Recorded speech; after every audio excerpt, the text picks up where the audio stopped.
اکثر شوز میں آپ کی گفتگو ڈیبیٹ بن جاتی ہے, بحث ہو جاتی ہے, تکرار ہو جاتی ہے. چھوٹا سا بت چیلنج ہو جائے گا تو اس نے تو سر پٹانا ہے. پھر بہت آسان تھا, عمران خان کی تعریفیں کر کے پی ٹی آئی والوں کو, آرمی کی تعریف کر کے گورنمنٹ والوں کو, نواز شریف کی تعریف کر کے مسلم لیگ والوں کو, عورتوں کی تعریف کر کے فیمنسٹ کو, مرد بن کہہ کے لڑکوں کو, اس طرح کی بات کرنا بہت آسان ہے. چھوٹی قوموں کی نشانی یہ ہوتی ہے کہ وہ تھوڑے سے فائدے کے لیے بڑا سا نقصان کرنے کے لیے کسی بھی قسم کی ہچکچاہٹ نہیں رکھتے.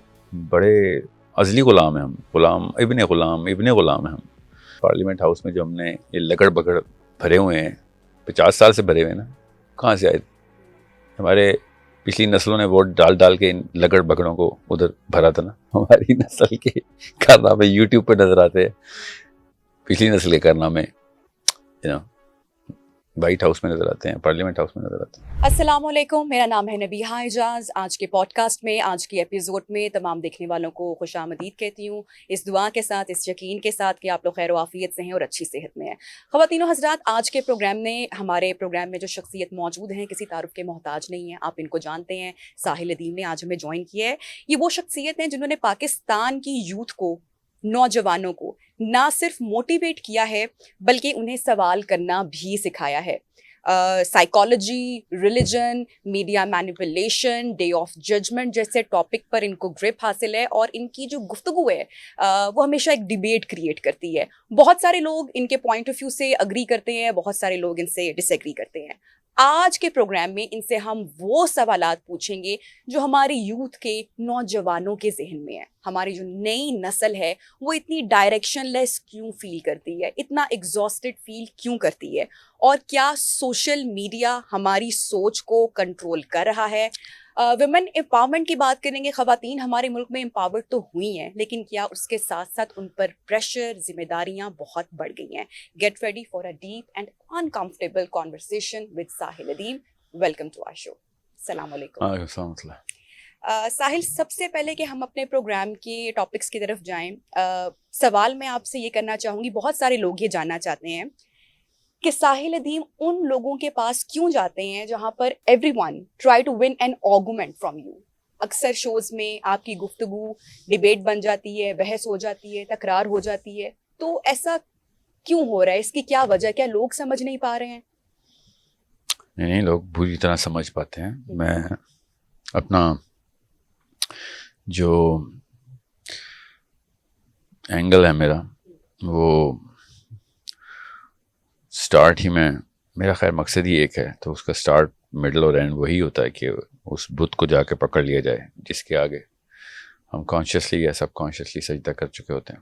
تو جب کسی کا چھوٹا سا بت چیلنج ہو جائے گا تو اس نے تو سر پٹانا ہے. پھر تو آرگیومنٹ وہاں سے سٹارٹ ہوتا ہے. I am not a guy who's gonna, میں وہ کام نہیں کرتا کہ جس میں پہلے سیاسی طور پہ لوگوں کو ہم پلہ کروں. میں اگر یہ غلطی کرتا تو پھر اس بت کو چیلنج نہیں کر سکتے آپ. تو بہت آسان تھا, عمران خان کی تعریفیں کر کے پی ٹی آئی والوں کو, آرمی کی تعریف کر کے گورنمنٹ والوں کو, نواز شریف کی تعریف کر کے مسلم لیگ والوں کو, عورتوں کی تعریف کر کے فیمنسٹ کو, مرد بن کہہ کے لڑکوں کو, اس طرح کی بات کرنا بہت آسان ہے. اور جتنی کتابیں اللہ عز و جل نے مجھے پڑھوا دی ہیں, جتنا میرا مطالعہ ہو گیا تھا, بہت آسان تھا یہ تو. مگر مقصد یہ میرا شروع سے ہی نہیں تھا, نہ ہی میرے باپ کا یہ مقصد تھا, نہ ہمارے گھر میں ایسا کوئی معاملہ تھا کہ لوگوں کو خوش کر کے اپنی انا کو چمکا لیں. تو سیرہ اور قرآن کے بعد اس کی گنجائش ویسے بھی نہیں رہتی. جس نے یہ کام ایک دن کے لیے بھی کیا, اس کی نجاست ساری عمر رہے گی اس تک, اور وہ دھو کے اس کو صاف کرنے کی کوشش کرے گا. اس کی روح نجس ہو چکی ہے جو لوگوں کو خوش کرتا ہے اس مقصد کے لیے کہ کسی ایسے غیر اللہ کے مقصد کے لیے کہ جس میں اس کو دنیا کا کوئی فائدہ ہو جائے. ٹھیک ہے. پوڈ کاسٹ کلچر ابھی جس طرح سے ہمارا مین اسٹریم میڈیا لوگ ابھی اس طرح سے نہیں دیکھ رہے ہیں, اور پوڈ کاسٹ کلچر پر بان چڑھ رہا ہے, لیکن ایک اس کے ساتھ ایک ٹرینڈ ہم دیکھ رہے ہیں کہ گیسٹ کو انوائٹ کر کے, بلا کر ایویڈنس دکھانا فون پہ, یہ دیکھیں یہ آپ نے کہا تھا, لکس پر بات کرنا ایک بار آپ کے ساتھ بھی ہو چکا ہے. ایک نالجبل آدمی ہے, لوگوں کو ایجوکیٹ کرنا چاہ رہا ہے, موٹیویٹ کرنا چاہ رہا ہے, لیکن ہم جو تذلیل کر رہے ہیں گیسٹ کو بلا کر, اور یہ ٹرینڈ بہت پرمان چڑھ رہا ہے, ایک نے کیا دوسرا اس کو فالو کر رہا ہے, اس پر آپ کیا کمنٹ کریں گے, کیا کہیں گے, ایسا کیوں ہو رہا ہے؟ چھوٹے لوگوں کے چھوٹے بچے, بس یہ ہر جگہ ہی ہو رہا ہے. صرف اس لیے نہیں ہو رہا کہ آپ نے کچھ پوڈ کاسٹ دیکھی, بالکل ٹھیک دیکھی ہیں, صحیح کہہ رہی ہیں آپ, مگر یہ سمٹم ہے. ٹی وی چینل والے بھی اسی وجہ سے ٹی وی چینل چلا رہے ہیں. آپ دیکھیں زیادہ تر پچھلے 20 سالوں سے 30 سالوں سے دیکھیں, مرغوں کی لڑائیاں چل رہی تھیں نا, AR جیو پہ اور ہر چینل پہ. تو جس کے پاس کم پیسے ہیں موبائل لے کے یہ کام کرتا ہے, جس کے پاس تھوڑے سے زیادہ ہوتے ہیں وہ کیمرہ لے کے DSLR, جس کے پاس بہت زیادہ پیسے ہوتے ہیں وہ کافی سارے کیمرے لے کے بلڈنگ لے کے ٹی وی چینل کھول لیتا ہے. قوم کے اخلاقی حالات ایسے ہی ہیں کہ وہ چھوٹے سے فائدے کے لیے بڑا سا نقصان کسی اور کا کر دینے میں کسی بھی قسم کا کوئی وہ بھرم نہیں رکھتے, کوئی ہچکچاہٹ نہیں کرتے. تو یہ تو پہلے دن سے مطلب میرے پبلک فورم میں آنے سے پہلے سے مجھے پتا تھا کہ بہت ہی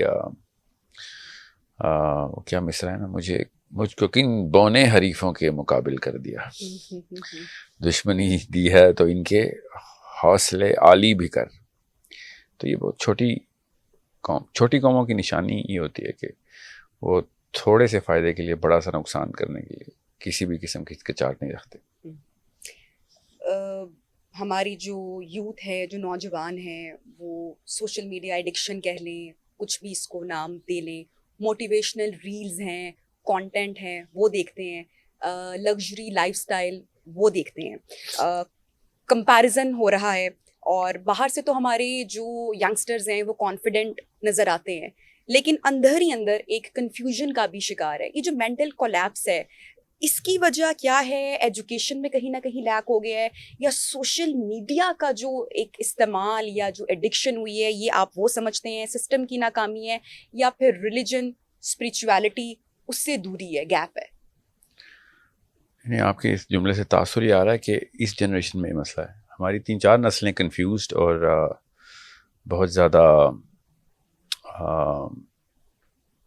لا علم اور جہلا کی گزری ہیں. بڑے ازلی غلام ہیں ہم, ابن غلام ہیں ہم. تو اب سوشل میڈیا سے ایکسپوز ہو گئے ہیں لوگ. آپ پچھلی نسل کے لوگ یوٹیوب پہ نہیں تھے اس لیے آپ کو نظر نہیں آئے. میری نانی, آپ کی نانی, میرا دادا, آپ کا دادا, ان کے پاس یہ فیسلٹیز نہیں تھی, سمجھ رہے ہیں؟ نہیں تو آپ سوچیں پارلیمنٹ ہاؤس میں جو ہم نے یہ لگڑ بگڑ بھرے ہوئے ہیں, 50 سال سے بھرے ہوئے ہیں نا, کہاں سے آئے تھے؟ ہمارے پچھلی نسلوں نے ووٹ ڈال کے ان لگڑ بگڑوں کو ادھر بھرا تھا نا. آپ ساتھ سوچ رہی ہیں تو کب آ گئے تھے؟